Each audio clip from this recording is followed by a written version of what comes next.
Yung ulam natin sa hapunan, paksiw na isda or inununan sa Bisaya. Kini siya matambaka.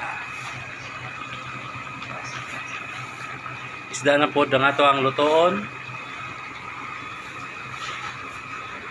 Kay kung sigig karne, mga high blood ang mga iring.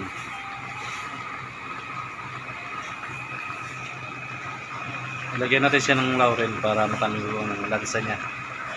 Laurel, luya.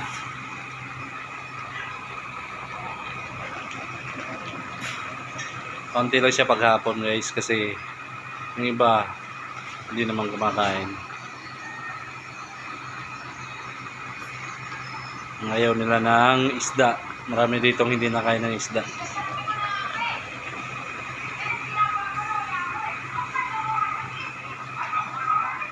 Paksiw na matambaka or inununan na isda.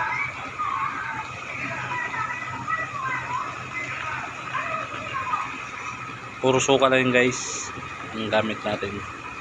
Suka, asin.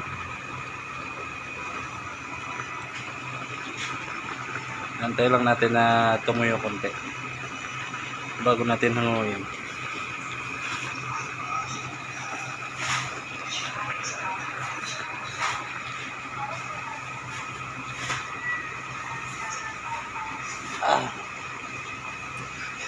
Lulubog, lilitaw ang buwan na taraw.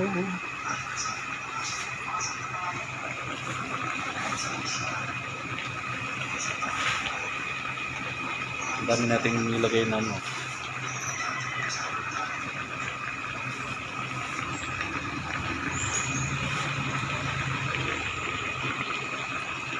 Pamela, asin.